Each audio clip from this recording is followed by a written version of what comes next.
Assalamualaikum, perkenalkan saya Mia Dwi Cynthia. Nah, di sini akan membahas mengenai analisa Pisces. Nah, hal yang membelatar belakangi saya menganalisa Pisces diantaranya yaitu karena saat ini di STMIK Amik Bandung ini sedang menggunakan sistem pembelajaran menggunakan sistem e-learning. Mengapa kita sekarang menggunakan sistem pembelajaran e-learning? Karena pembelajaran yang sebelumnya itu yang masih secara konvensional antara mahasiswa dengan dosen dilaksanakan di ruang kelas. Nah,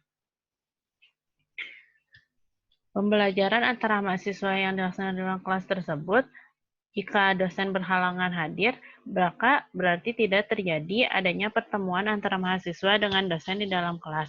Nah, hal tersebut menyebabkan mengganggunya kepada proses pembelajaran. Sehingga karena perkembangan teknologi dan informasi yang pesat juga, maka saat ini STMIK Amik menggunakan sistem pembelajaran e-learning LMS, yaitu manajemen sistem. Nah, selanjutnya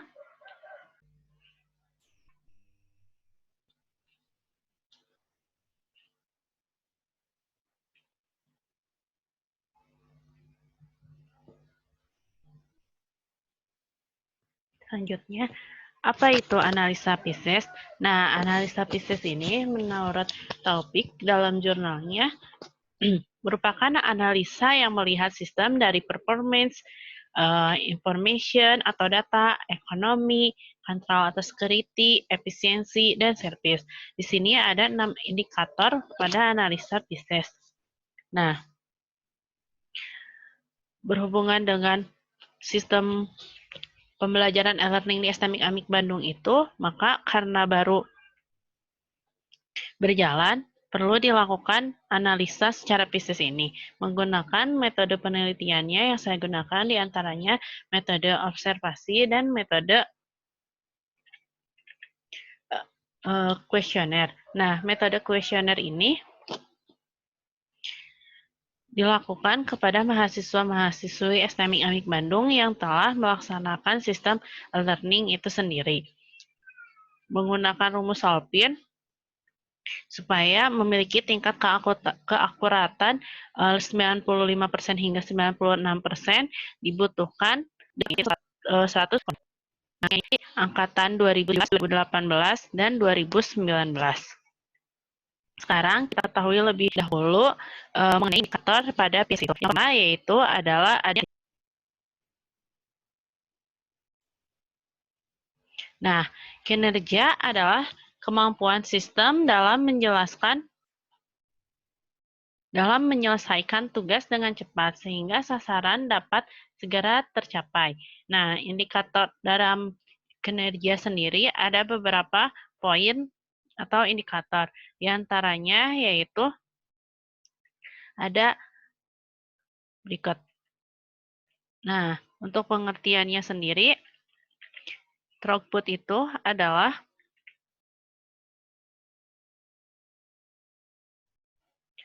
di mana sistem dimulai dari banyaknya kerja yang dilakukan pada beberapa periode waktu. Nah, untuk respon time, yaitu nilai rata-rata antara transaksi dan respon dari transaksi tersebut. Dilanjutkan audibilitas. Nah, untuk audibilitas yaitu kecocokan di mana keselarasan terhadap standar dapat diperiksa. Untuk kelajiman komunikasi adalah yaitu tingkat di mana interface standar, protokol, dan bandwidth digunakan. Nah, dilanjutkan. Selanjutnya, kelengkapan. Nah, tentu kelengkapan ini adalah implementasi penuh dari fungsi yang diharapkan dapat tercapai. Nah, selain kelengkapan, dibutuhkan konsistensi supaya pengguna dari sisi penggunaan desain dan teknik dokumentasi yang seragam pada keseluruhan proyek pengembangan perangkat lunak. Dan toleransi, yaitu tingkat kerusakan atau kesalahan yang terjadi pada saat program mengalami kesalahan. Sekarang kita lanjutkan bagaimana hasil dari kuesioner mengenai sistem pembelajaran di STMIK Amik Bandung menggunakan learning system dengan LMS. Berikut hasil kuesionernya.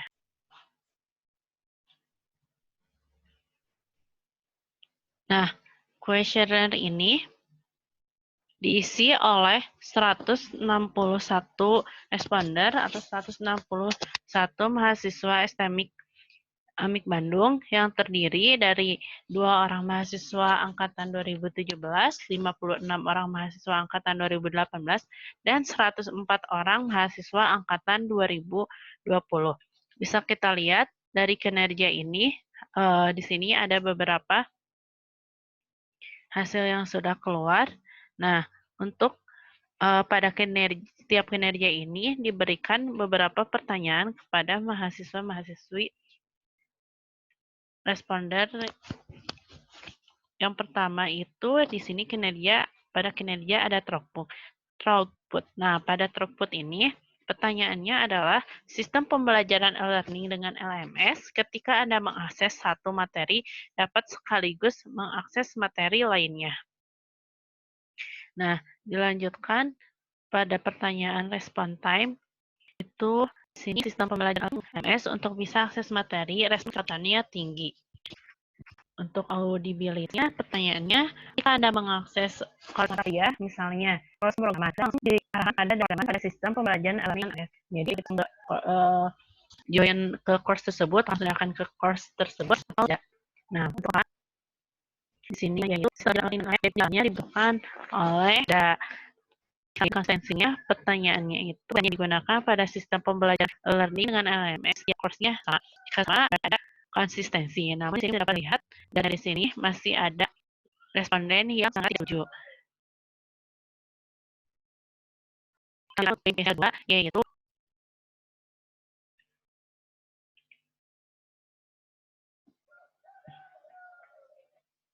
informasi. Nah, apa sih informasi tersebut?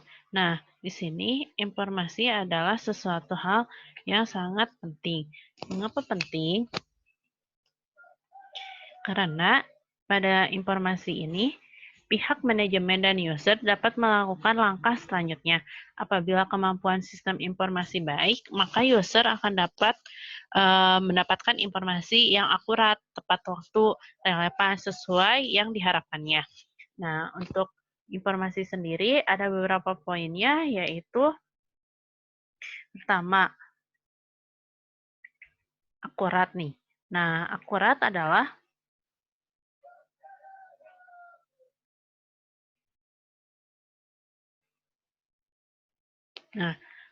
adalah di sini informasi yang dihasilkan itu memiliki ketepatan yang tinggi. Dilanjutkan. Nah, dilanjutkan ada relevansi informasi. Nah, relevansi informasi jadi informasi sesuai dengan dibutuhkan. Selanjutnya, penyajian untuk penyajian ini.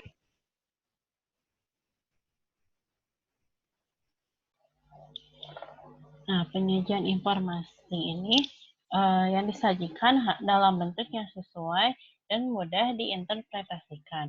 Dilanjutkan ada fleksibilitas data. Nah, untuk fleksibilitas data,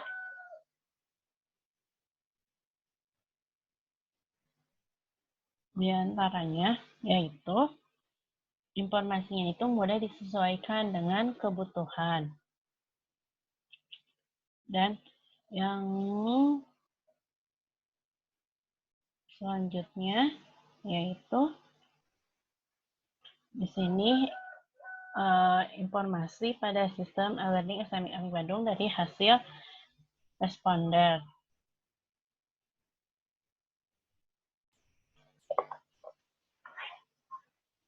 Nah, dari hasil observasi saya itu bahwa sistem e-learning ini, admin dan dosen bisa memberikan informasi kepada mahasiswa kapan saja dan di mana saja, asalkan adanya akses internet.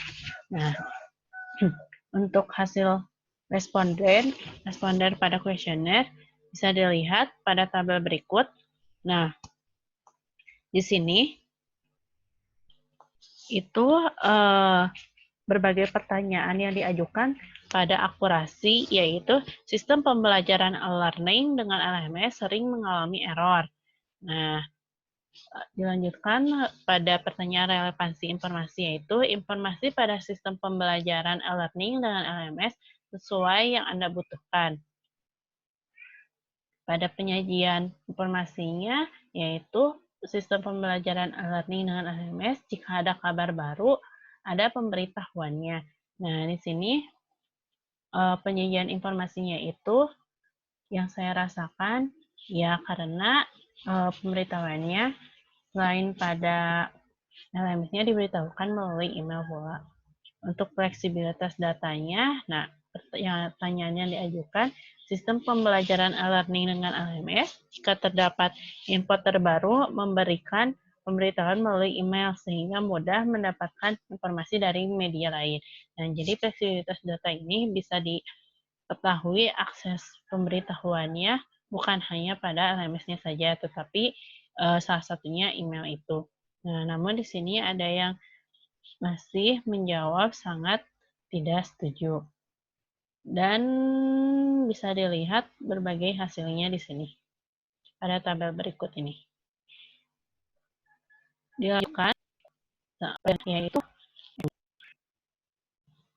nah, untuk ekonomi ini yaitu pemanfaatan biaya yang digunakan dari pemanfaatan informasi, peningkatan terhadap kebutuhan informasi, apakah ekonomis, dapat mempengaruhi pengendalian biaya, dan meningkatkan manfaat terhadap sistem informasi tersebut.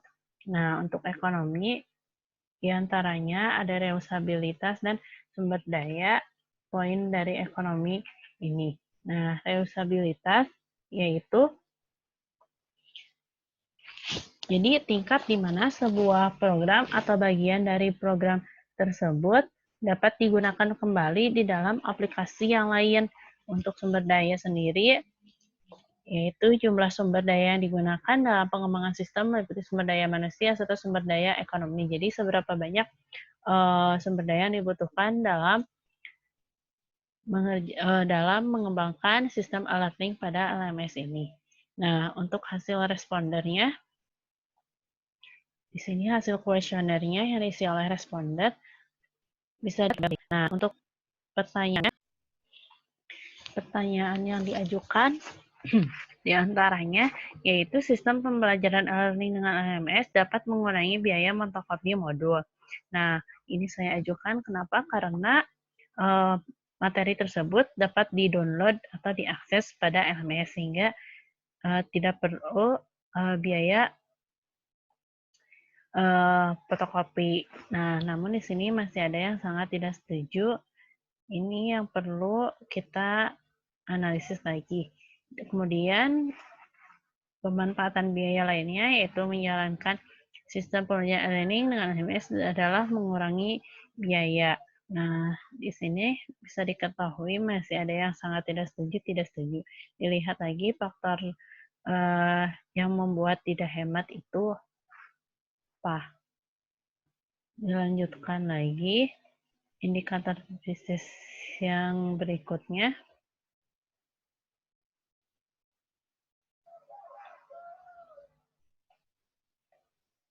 Nah, ini keamanan. Nah, keamanan ini adalah gunanya untuk mengontrol dipasangnya itu supaya dapat meningkatkan kinerja sistem. Bisa untuk mencegah atau mendeteksi kesalahan sistem juga. Nah, sehingga terjadi keamanan data dan mempunyai mekanisme yang mengontrol atau melindungi program pula. Nah, untuk hasil kuesioner pada keamanan sistem learning assignment lihat untuk pertanyaan yang diajukan diantaranya yaitu sistem pembelajaran e-learning dengan LMS orang yang tidak memiliki hak akses tidak dapat masuk. Nah, untuk keamanan datanya, diajukan pertanyaan, sistem pembelajaran e-learning dengan LMS untuk login diperlukan username dan password. Nah, ini salah satu untuk mendeteksi kesalahan dan mengamankan data. Karena di sini memiliki hak akses masing-masing sehingga menjaga untuk keamanan data kita. Nah, untuk selanjutnya pada analisis bisnis ini, yang kelima adalah efisiensi.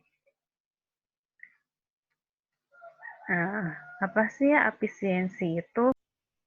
Nah, dalam efisiensi ini menilai apakah prosedur yang ada saat ini masih dapat diperbaiki sehingga tercapai peningkatan efisiensi dari misalnya operasinya dan harus bisa lebih unggul daripada sistem manual, sistem pembelajaran konvensional yang sebelumnya. Nah, operasi pada suatu perusahaan dikatakan efisien atau tidak biasanya didasarkan pada tugas dan tanggung jawab dalam melaksanakan kegiatan. Poinnya itu ada dua, diantaranya usabilitas dan maintabilitas. Apa itu usabilitas dan maintabilitas?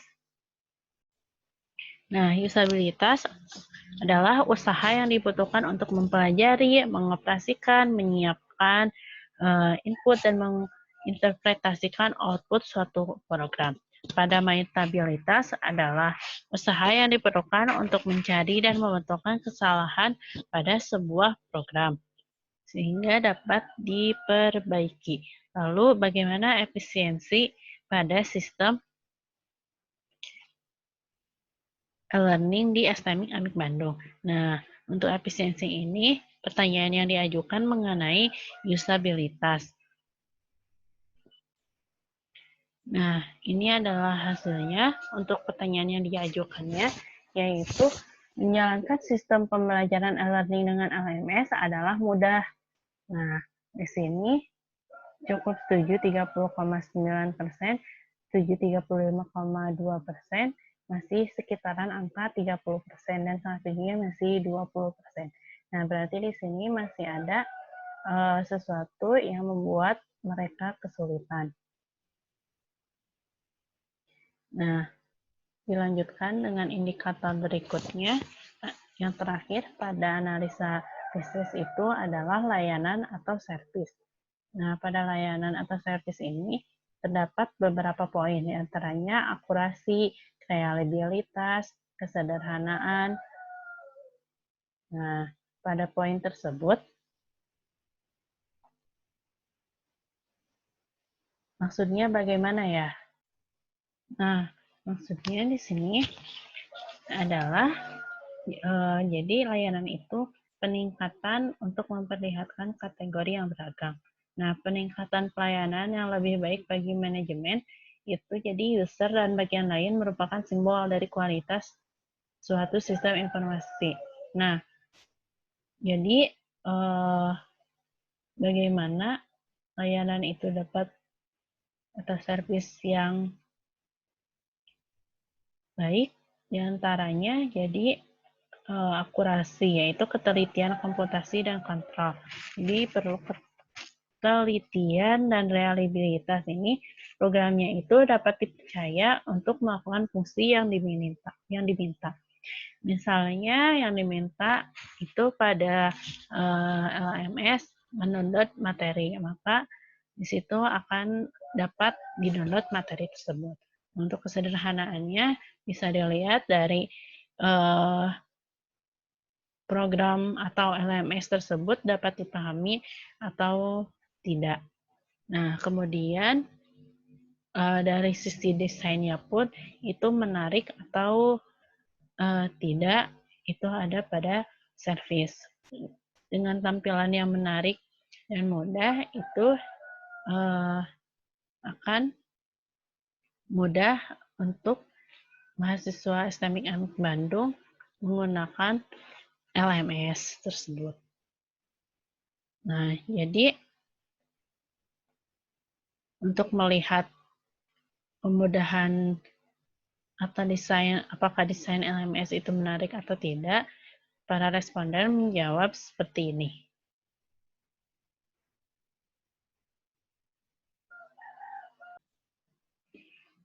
Nah, pada akurasi, pertanyaan yang diajukannya yaitu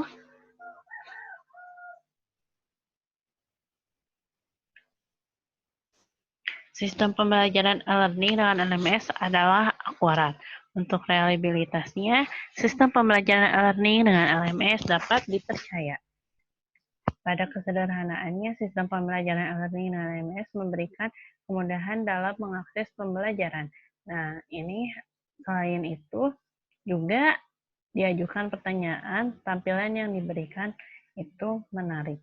Nah, berikut ini adalah dapat dilihat di tabel hasilnya. Nah, di sini pada layanan masih terdapat beberapa persen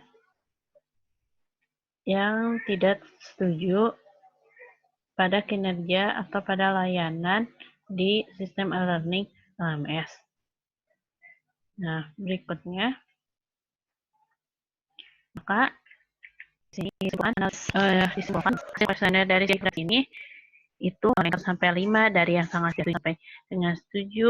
Dari semua analisis PSS yang 6 ini masih yang tidak setuju. Nah, untuk yang cukup setuju itu masih sekitar 30%, dan yang sangat setujunya masih kurang dari 30%. Maka pada sistem learning LMS ini, dari menggunakan analisa PSS ini masih perlu melakukan pengembangan sistem supaya pembelajaran di Bandung dapat meningkatkan potensi mahasiswanya. Kemudian selain itu juga diberikan pembekalan kepada mahasiswa supaya mengerti juga cara menggunakannya secara maksimal. Sekian dapat saya sampaikan. Wassalamualaikum warahmatullahi wabarakatuh.